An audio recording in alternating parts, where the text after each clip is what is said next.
Kalau tanggal 23 atau 24 September 2025 ini terjadi rapture, maka Tuhan akan saya gugat. Saya berani mengeluarkan pernyataan ini karena saya tidak mempercayai tanggal 23 atau 24 September 2025 ini akan terjadi rapture. Dan saya punya keyakinan yang teguh akan kebenaran firman Tuhan yang sudah tertulis dalam Alkitab. Dan itu menjadi alasan yang kuat bagi saya untuk mempercayai firman Tuhan tersebut daripada percaya akan omongan kesaksian manusia. Salam damai sejahtera buat kita semua. Saat video ini dibuat adalah tanggal 16 September 2025. Dan rapture akan terjadi tanggal 23 atau 24 September 2025 besok. Berarti seminggu lagi. Yang katanya sudah banyak mendapat wahyu bahwa rapture akan terjadi bulan September 2025 ini. Dan salah satunya adalah kisah seorang guru di Amerika Serikat yang pada suatu malam seorang guru wanita, yaitu ibu guru ini pulang mengendarai mobil dan bertabrakan dengan sebuah truk dan dinyatakan meninggal 11 menit. Dan dia berjumpa dengan Tuhan Yesus, dan Tuhan Yesus memberitahukan rahasia besar kepada ibu guru ini. Yang Tuhan Yesus berkata bahwa rapture akan terjadi antara tanggal 23 atau 24 September 2025 ini, yang bertepatan dengan hari raya Yahudi, yaitu hari raya peniupan sangkakala atau Rosh Hashanah. Semoga Bapak, Ibu, saudara-saudari, dan teman-teman semua tetap bisa mengikuti pembahasan ini supaya Anda mempunyai pegangan yang teguh mengenai rapture atau pengangkatan ini. Ingat pertanyaan murid-murid Tuhan Yesus. Mungkin kita sudah berulang-ulang membaca tentang akan kedatangan Tuhan Yesus untuk menjemput gerejanya, tapi tidak mempunyai pengertian dan pemahaman yang benar tentang firman Tuhan. Baiklah, kita akan kupas Matius 24 tentang akhir zaman, supaya kita jangan jadi orang bodoh yang percaya akan rapture akan terjadi tanggal 23 atau 24 September 2025 ini. Kita akan baca di Matius 24 mulai ayat yang ketiga dan seterusnya. Kita akan simak baik-baik. Ketika Yesus duduk di atas Bukit Zaitun, datanglah murid-muridnya kepadanya untuk bercakap-cakap sendirian dengan dia. Kata mereka, "Katakanlah kepada kami, bila manakah itu akan terjadi dan apakah tanda kedatanganmu dan tanda kesudahan dunia?" Jawab Yesus kepada mereka, "Waspadalah, supaya jangan ada orang yang menyesatkan kamu." Ingat, itulah perkataan Tuhan Yesus yang pertama kali diucapkan pengajarannya tentang akhir zaman. Jawab Yesus kepada mereka, "Waspadalah, supaya jangan ada orang yang menyesatkan kamu." Ingat, itu kunci utama, karena Tuhan itu punya pengetahuan, pemikiran yang luar biasa tentang apa yang akan terjadi ke depan. Bahwa banyak penyesat-penyesat yang mengajarkan tentang akhir zaman, tentang kedatangan Tuhan Yesus. Ingat ya, itu poin utama. Sebelum Tuhan melangkah mengajar tentang akhir zaman, ini perkataan yang dia ucapkan. Waspadalah supaya jangan ada orang yang menyesatkan kamu. Sebab banyak orang akan datang dengan memakai namaku dan berkata, memakai nama Tuhan kan, berjumpa dengan Tuhan. Tuhan berkata kepada dia. Nah, salah satunya contohnya seperti itu. "Akulah Mesias." Dan mereka akan menyesatkan banyak orang. Kamu akan mendengar deru perang atau kabar-kabar tentang perang. Namun berawas-awaslah, jangan kamu gelisah, sebab semuanya itu harus terjadi. Tetapi itu belum kesudahannya. Deru-deru perang itu, perang-perang itu akan terjadi, tetapi itu bukan kesudahannya. Ingat ya. Jadi kalau ada perang-perang, itu bukan kesudahannya. Itu adalah langkah yang akan disertai menuju akhir zaman. Sebab bangsa akan bangkit melawan bangsa dan kerajaan melawan kerajaan. Akan ada kelaparan dan gempa bumi di berbagai tempat. Ini sudah biasa terjadi. Akan tetapi semuanya itu barulah permulaan penderitaan menjelang zaman baru. Gempa bumi dimulai, yang tertulis di dalam perjanjian baru itu adalah waktu Tuhan Yesus mati di atas kayu salib. Itu terjadi gempa. Itu adalah tanda-tanda akhir zaman dimulai. Pada waktu itu kamu akan diserahkan supaya disiksa, dan kamu akan dibunuh, dan akan dibenci semua bangsa oleh karena namaku. Dan banyak orang akan murtad, dan mereka akan saling menyerahkan dan saling membenci. Ingat nih, banyak nabi palsu akan muncul dan menyesatkan banyak orang. Ini di Indonesia ini banyak nabi-nabi palsu ya. Cuma saya belum mau bahas, memakai istilah Tuhan berjumpa dengan dia, Tuhan berkata kepada dia, segala macam. Jadi itu adalah nabi-nabi palsu yang ucapannya tidak terbukti kebenarannya. Dan karena makin bertambahnya kedurhakaan, maka kasih kebanyakan orang akan menjadi dingin. Tetapi orang yang bertahan sampai pada kesudahannya akan selamat. Dan Injil kerajaan ini akan diberitakan di seluruh dunia, menjadi kesaksian bagi semua bangsa. Sesudah itu barulah tiba kesudahannya. Ini lebih spesifik, bahwa Injil kebenaran kerajaan sorga firman Tuhan akan diberitakan ke seluruh dunia, ke setiap pelosok. Karena zaman sekarang teknologi sudah memadai dan sudah mencapai puncaknya, bahwa orang bisa menyaksikan tentang Tuhan, tentang firman Tuhan yang bisa didengar di YouTube, di media-media sosial yang lain, yang tidak bisa dijangkau secara pribadi oleh sosok manusia, tapi lewat internet bisa mencapai ke seluruh penjuru dunia. Jadi apabila kamu melihat pembinasa keji berdiri di tempat kudus menurut firman yang disampaikan oleh Nabi Daniel, maka pembaca hendaklah memperhatikannya. Maka orang-orang yang di Yudea haruslah melarikan diri ke pegunungan. Orang yang sedang di peranginan di atas rumah, janganlah ia turun untuk mengambil barang-barang dari rumahnya. Dan orang yang sedang di ladang, janganlah ia kembali untuk mengambil pakaiannya. Celakalah ibu-ibu yang sedang hamil atau yang menyusukan bayi pada masa itu. Berdoalah supaya waktu kamu melarikan diri itu jangan jatuh pada musim dingin dan jangan pada hari Sabat. Sebab pada masa itu akan terjadi siksaan yang dahsyat seperti yang belum pernah terjadi sejak awal dunia sampai sekarang, dan yang tidak akan terjadi lagi. Nah, ini banyak yang mengatakan tafsiran bahwa ini sudah terjadi, tetapi ada juga yang mengatakan bahwa ini belum terjadi. Ini terjadi pada waktu Yerusalem dikepung, sebelum Yerusalem diruntuhkan itu, yaitu Bait Allah yang sudah diruntuhkan itu. Ada yang berkata bahwa ini sudah terjadi pada waktu yang lalu, tapi ada yang beranggapan bahwa ini belum terjadi. Nah, ini kita tidak mau bahas yang ini. Kita akan bahas yang poinnya nanti.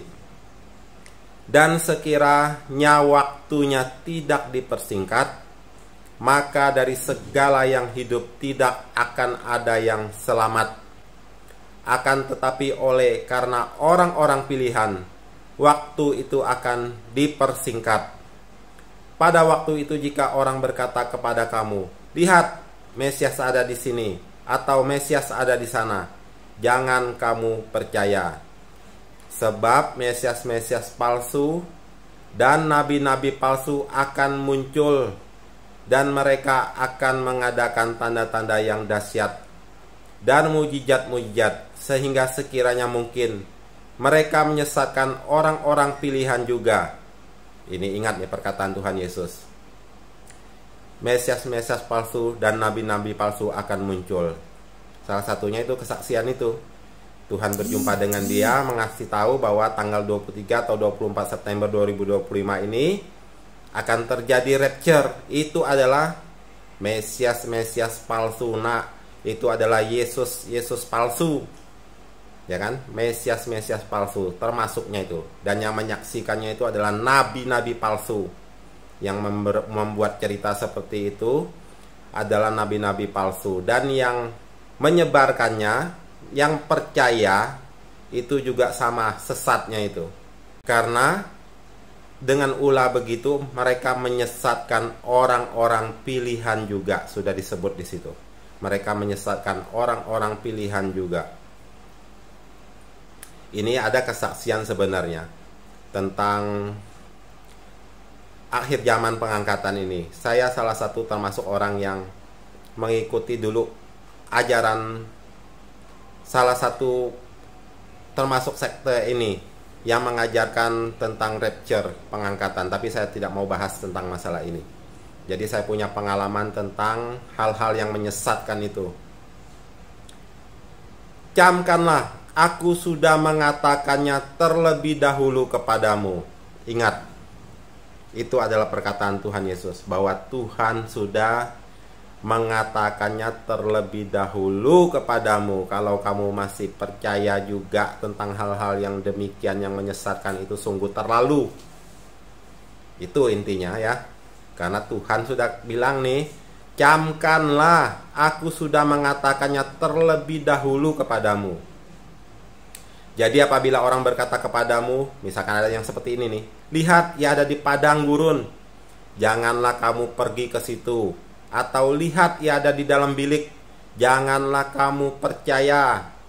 Sebab sama seperti kilat memancar dari sebelah timur dan melontarkan cahayanya sampai ke barat.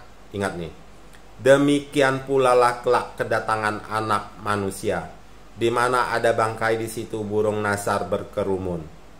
Segera sesudah siksaan pada masa itu, matahari akan menjadi gelap dan bulan tidak bercahaya, dan bintang-bintang akan berjatuhan dari langit, dan kuasa-kuasa langit akan goncang. Pada waktu itu akan tampak tanda Anak Manusia di langit. Nah, ini nih kesudahannya. Pada waktu itu akan tampak tanda Anak Manusia di langit, dan semua bangsa di bumi akan meratap, dan mereka akan melihat Anak Manusia itu datang di atas awan-awan, di langit dengan segala kekuasaan dan kemuliaannya. Inilah yang disebut dengan rapture itu. Dan ia akan menyuruh keluar malaikat-malaikatnya dengan meniup sangkakala yang dahsyat bunyinya, dan mereka akan mengumpulkan orang-orang pilihannya dari keempat penjuru bumi, dari ujung langit yang satu ke ujung langit yang lain. Nah, ini tariklah pelajaran dari perumpamaan tentang pohon ara. Apabila ranting-rantingnya melembut dan mulai bertunas, kamu tahu bahwa musim panas sudah dekat. Demikian juga jika kamu melihat semuanya ini, ketahuilah bahwa waktunya sudah dekat, sudah di ambang pintu. Ini pohon ara ini orang banyak menafsirkan itu adalah Israel yang sudah kembali dari diaspora, kembali ke negara, ke negeri yang sudah dijanjikan Tuhan, dan mereka sudah memproklamirkan kemerdekaannya pada tahun 1948. Dan dari situ mulai dihitung bahwa ranting-rantingnya melembut dan mulai bertunas. Dari situ dihitung akan kedatangan Tuhan, karena Tuhan sudah memberitahu petunjuknya seperti itu. Aku berkata kepadamu, sesungguhnya angkatan ini tidak akan berlalu sebelum semuanya ini terjadi. Angkatan itu adalah orang yang mungkin kalau dari bayi waktu pertama lahir menyaksikan ada di dalam masa Israel merdeka, memproklamirkan kemerdekaan tahun 1948, maka angkatan itu umurnya bayi yang waktu masih lahir itu tidak akan berlalu sebelum mereka menyaksikan kedatangan Tuhan. Langit dan bumi akan berlalu, tetapi perkataanku tidak akan berlalu. Tetapi, ingat nih, perkataan Tuhan Yesus. Tentang hari dan saat itu tidak seorang pun yang tahu. Itu kuncinya yang saya berpegang teguh kepada firman Tuhan. Ini adalah perkataan Tuhan saya, perkataan Tuhan Yesus. Tetapi ya, langit dan bumi akan berlalu, tetapi perkataanku tidak akan berlalu. Tetapi tentang hari dan saat itu tidak seorang pun yang tahu. Malaikat-malaikat di sorga tidak, dan anak pun tidak, hanya Bapa sendiri. Itu kuncinya jelas. Tidak ada seorang pun yang tahu. Tidak ada seorang pun yang tahu. Jika ada orang yang tahu mengatakan bahwa kedatangan Tuhan, rapture akan terjadi tanggal 23 atau 24 September 2025 ini, ingat apa perkataan Tuhan Yesus. Ingat, aku telah mengatakannya terlebih dahulu kepadamu, bahwa banyak penyesat-penyesat tentang pengajaran akhir zaman, tentang akhir zaman, tentang kedatangan Tuhan Yesus, tentang kesudahan dunia ini. Sudah disebut di situ dengan jelas. Tidak seorang pun yang tahu. Makanya saya bilang, kalau sampai terjadi rapture tanggal 23 atau 24 September 2025 ini, maka Tuhan akan saya gugat. Saya berani mengatakan ini karena saya mempercayai apa yang Tuhan Yesus sudah omong, apa yang Tuhan Yesus sudah katakan, apa yang Tuhan Yesus sudah firmankan, bahwa tidak ada seorang pun yang tahu. Malaikat-malaikat di sorga pun tidak. Kenapa malaikat-malaikat di sorga tidak? Bisa aja kalau malaikatnya nakal kan, seperti iblis yang jatuh itu, malaikat yang jatuh itu, dia bisa membocorkan rahasia kedatangan Tuhan tanpa seizin Tuhan gitu kan. Dia datang sekonyong-konyong ke dalam dunia, menampakkan diri seperti perjanjian lama itu. Malaikat-malaikat datang kepada manusia untuk memberitakan firman Tuhan. Siapa tahu kalau ada malaikat yang memberontak gitu kan, membocorkan rahasia kedatangan Tuhan itu. Karena ini rahasia yang sangat rahasia. Karena Tuhan waktu di dunia ini mengatakan malaikat-malaikat di sorga tidak ada yang tahu. Anak pun tidak. Anak pun, yaitu Yesus sendiri, waktu di dunia ini dia tidak tahu. Tapi kalau dia sudah kembali ke dalam kemuliaannya di sorga, karena dia dengan Bapa adalah satu, dia adalah firman, dia adalah suara Bapa, dan dia itu adalah Bapa sendiri. Dia dengan Bapa adalah satu. Ya, sekarang Yesus pasti tahu. Hanya malaikat dan manusia, tidak ada yang tahu.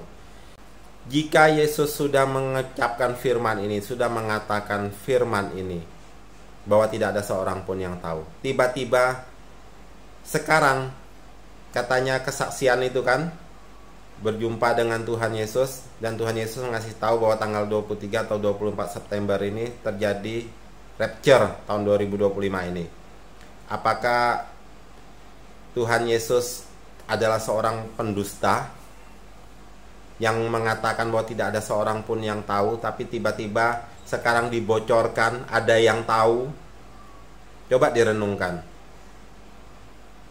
Saya lebih percaya perkataan Tuhan Yesus daripada kesaksian manusia yang katanya berjumpa dengan Tuhan Yesus, yang membocorkan rapture pengangkatan itu akan terjadi tanggal 23-24 September 2025 ini. Saya lebih percaya kepada omongan perkataan Tuhan saya yang sudah tertulis dalam Alkitab daripada cerita manusia, karena Tuhan saya sudah kasih jelas. Kata Tuhan saya, ingat, aku sudah mengatakannya terlebih dahulu kepadamu. Ya. Tidak ada seorang pun yang tahu. Jika ada orang yang tahu, Tuhan membocorkan rahasia yang besar ini, maka Tuhan itu adalah Tuhan yang berdusta. yang tidak sesuai dengan apa yang sudah diucapkannya, yang difirmankannya. Gampang mengartikannya, adalah sesuatu yang mudah mengartikan firman Tuhan ini. Jadi kalau kita sudah mengerti firman Tuhan ini, tidak mungkin akan tergoncangkan iman kita dengan kita mengaminkan pengajaran-pengajaran yang di luar sana, yang bertentangan sendiri dengan firman Tuhan ini. Kita lanjutkan di Matius 24 ayat 37 sampai 44. Sebab sebagaimana halnya pada zaman Nuh, nih, Tuhan itu kasih tahu bahwa kedatangan dia nanti di akhir zaman, sebagaimana halnya pada zaman Nuh. Karena zaman Nuh itu adalah disebutnya kiamat yang pertama. Kalau bisa disebut kiamat, itu adalah kiamat yang pertama. Karena semua manusia habis, hanya Nuh sekeluarga saja yang diselamatkan. Sebagaimana halnya pada zaman Nuh, demikian pula halnya kelak pada kedatangan Anak Manusia. Sebab sebagaimana mereka pada zaman sebelum air bah itu makan dan minum, kawin dan mengawinkan, sampai kepada hari Nuh masuk ke dalam bahtera, dan mereka tidak tahu akan sesuatu sebelum air bah itu datang dan melenyapkan mereka semua. Demikian pula lah halnya kelak pada kedatangan Anak Manusia. Ini perkataan Tuhan Yesus. Pada waktu itu kalau ada 2 orang di ladang, yang seorang akan dibawa dan yang lain akan ditinggalkan. Kalau ada 2 orang perempuan sedang memutar batu kilangan, yang seorang akan dibawa dan yang lain akan ditinggalkan. Karena itu berjaga-jagalah, sebab kamu tidak tahu pada hari mana Tuhanmu datang. Ditegaskan lagi. Karena itu berjaga-jagalah, sebab kamu tidak tahu pada hari mana Tuhanmu datang. Apa kurang jelas ini firmannya? Kok tanggal 23-24 September 2025 Tuhan datang? Coba direnung. Itu penyesat itu, nabi-nabi palsu.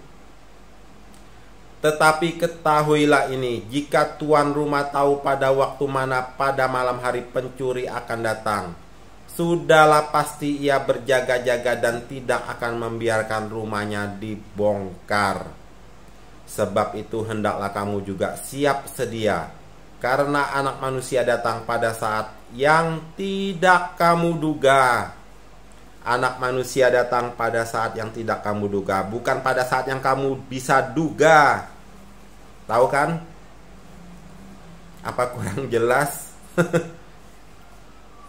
Apa kurang jelas? Sebab itu hendaklah kamu juga siap sedia, karena Anak Manusia datang pada saat yang tidak kamu duga. Jadi apa intinya dari pembahasan ini? Rapture, kedatangan Tuhan akhir zaman, tidak ada seorang pun yang tahu. Malaikat-malaikat tidak, hanya Bapa di sorga yang tahu. Yesus sudah menyatu kembali kepada Bapa di sorga. Yesus dan Bapa adalah satu sekarang. Kalau dulu Yesus dan Bapa adalah terpisah, karena Bapa di sorga, Yesus di dunia. Sekarang Yesus sudah kembali ke Bapa di sorga, sudah menyatu dengan Bapa di sorga. Firman itu sudah kembali kepada yang empunya. Dia sudah menyatu dengan yang empunya di sorga sana, yang maha kuasa. Jadi poinnya, tidak ada seorang pun yang tahu. Malaikat-malaikat pun juga tidak tahu. Bagaimana manusia bisa tahu?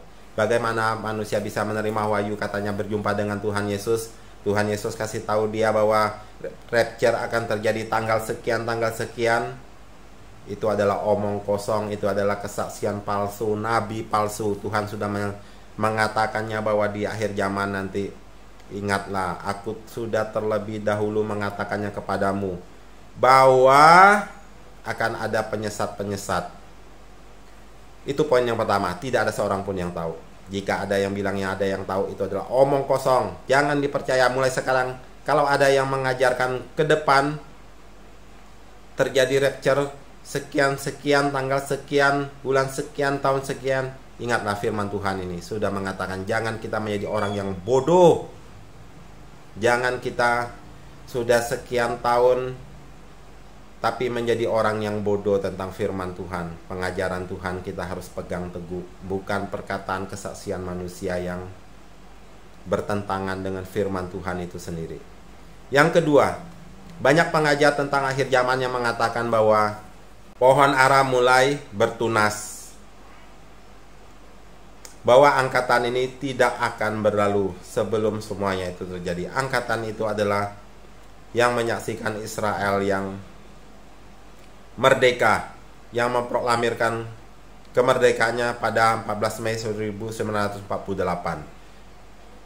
Tapi banyak yang salah mengartikan bahwa umur manusia adalah 70 atau 80 tahun. Seperti yang terdapat dalam kitab Mazmur, itu adalah pengajaran-pengajaran tentang akhir zaman oleh pendeta-pendeta, oleh mereka-mereka yang mengajarkan tentang akhir zaman, yang mengatakan bahwa umur manusia adalah 70 tahun atau 80 tahun. Yang kelebihannya, kalau 80 tahun, kelebihannya adalah penderitaan, sakit, penyakit, dan kelemahan, kesengsaraan.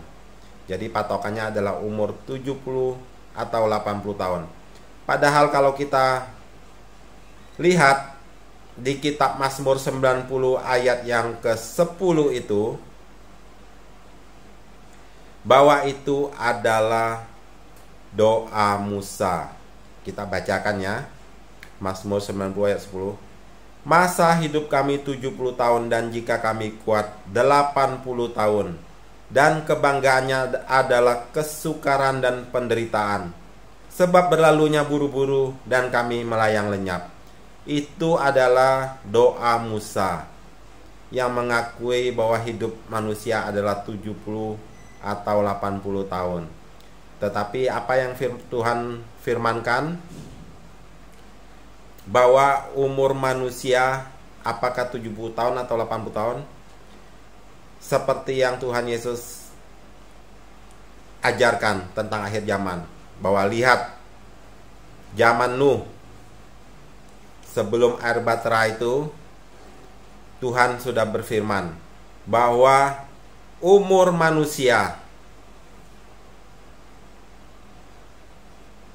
kita bacakan ya di Kejadian 6. Ketika manusia itu mulai bertambah banyak, ayat yang ke-1 ini ya.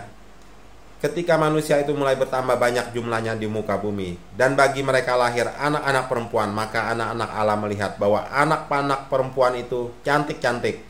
Lalu mereka mengambil istri dari antara perempuan-perempuan itu, siapa saja yang disukai mereka.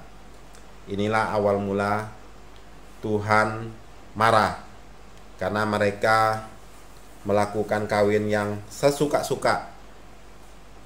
Berfirmanlah Tuhan, Rohku tidak akan selama-lamanya tinggal di dalam manusia, karena manusia itu adalah daging, tetapi umurnya akan 120 tahun saja. Jadi sebelum Tuhan menghukum manusia dengan air bah, Tuhan sudah kasih tahu umur manusia adalah 120 tahun saja. Dan perkataan Tuhan Yesus, pengajarannya tentang akhir zaman, lihat kembali ke zaman Nuh, seperti itulah kejadian nanti, kedatangan anak manusia mirip seperti zaman Nuh. Jadi patokan umur manusia, angkatan ini tidak akan berlalu. Pohon ara mulai bertunas, mulai melembut ranting-rantingnya, bukan 70 tahun atau 80 tahun, tapi 120 tahun. Jika 70 tahun atau 80 tahun, jika 70 tahun dari 1948 itu adalah 2018 kemarin, ya kan? 70 sama 48, 2018 kemarin. Tapi kalau 80 tahun adalah 2028 nanti. Kalau 70 tahun sudah berlalu, sudah tidak terjadi. Tapi jika 120 tahun, maka akan ada sampai 1148, 50 tahun berapa? Jika patokan umur manusia ada 120 tahun, maka dari sejak Israel merdeka 1948 ditambah 120 tahun, maka itu adalah tahun 2068 nanti. Pas mentok. Tapi kita tidak tahu terjadinya apakah pas 2068, apakah 10 tahun sebelumnya, apakah 20 tahun sebelumnya, ataukah berapa tahun sebelumnya. Tapi Tuhan berkata angkatan ini tidak akan berlalu, yaitu 120 tahun dari sejak Israel memproklamirkan kemerdekaannya tahun 1948. Jadi tidak ada yang tahu. Tapi tanda-tandanya sudah jelas, sudah dikasih tahu bahwa Injil kerajaan akan disebar ke seluruh dunia, seperti sama dengan bahtera Nuh. Nuh bikin bahteranya. Pada waktu Nuh bikin bahtera, itu adalah akhir zaman. Karena sambil Nuh bikin bahtera di atas gunung, pasti orang bertanya, Nuh, ngapa bikin bahtera di atas gunung? Kamu sudah gila? Kamu sudah gila ya? Bikin bahtera di atas gunung. Lu sudah gila. Orang bikin bahtera di pantai, di laut, lu bikinnya di atas gunung. Airnya mana? Tapi pasti Nuh akan jawab, Tuhan akan menghukum dunia. Sama seperti rapture. Tanda-tandanya sudah ada. Tinggal nunggu hujannya, seperti hujan Nuh itu. Hujan bahtera yang mengangkat bahtera itu mengapung, melayang tinggi untuk menyelamatkan Nuh sekeluarga. Begitupun dengan rapture nanti. Tanda-tandanya sudah ada, sudah diberitakan, cuma kita tidak tahu kapan hujannya itu mulai dicurahkan, kapan Tuhan itu datang di atas awan-awan. Itulah rapture-nya. Tidak ada seorang pun yang tahu. Tapi sudah dikasih tahu. Semoga pembahasan kita mengenai tanggal 23-24 September 2025 ini, percayalah akan perkataan Tuhan Yesus sendiri yang mengajarkan tentang akhir zaman, tentang kedatangannya. Bukan perkataan manusia yang adalah nabi palsu, kesaksian palsu, yang bertentangan dengan firman Tuhan sendiri, bahwa tidak ada seorang pun yang tahu. Malaikat-malaikat di sorga pun tidak tahu. Jika Tuhan Yesus mengatakan kepada murid-muridnya bahwa tidak ada seorang pun yang tahu, dan sekarang, zaman sekarang, dibocorkan rahasianya itu, bukankah menjadikan Tuhan Yesus itu adalah pendusta? Makanya saya bilang, kalau terjadi tanggal 23-24 September 2025 ini terjadi rapture, maka Tuhan akan saya gugat. Karena kenapa saya bisa mengeluarkan pernyataan seperti itu? Karena saya percaya perkataan Tuhan Yesus daripada perkataan manusia. Jadi jelas ya Bapak Ibu ya, saya punya alasan yang kuat akan kebenaran firman Tuhan daripada cerita kesaksian manusia yang bertentangan dengan firman Tuhan itu sendiri. Sampai jumpa. Salam, Tuhan Yesus memberkati kita semua. Kiranya Roh Kudus menyertai, membimbing, dan menuntun kita ke jalannya yang benar, pengertian pemahaman yang benar akan kebenaran firman-Nya. Amin.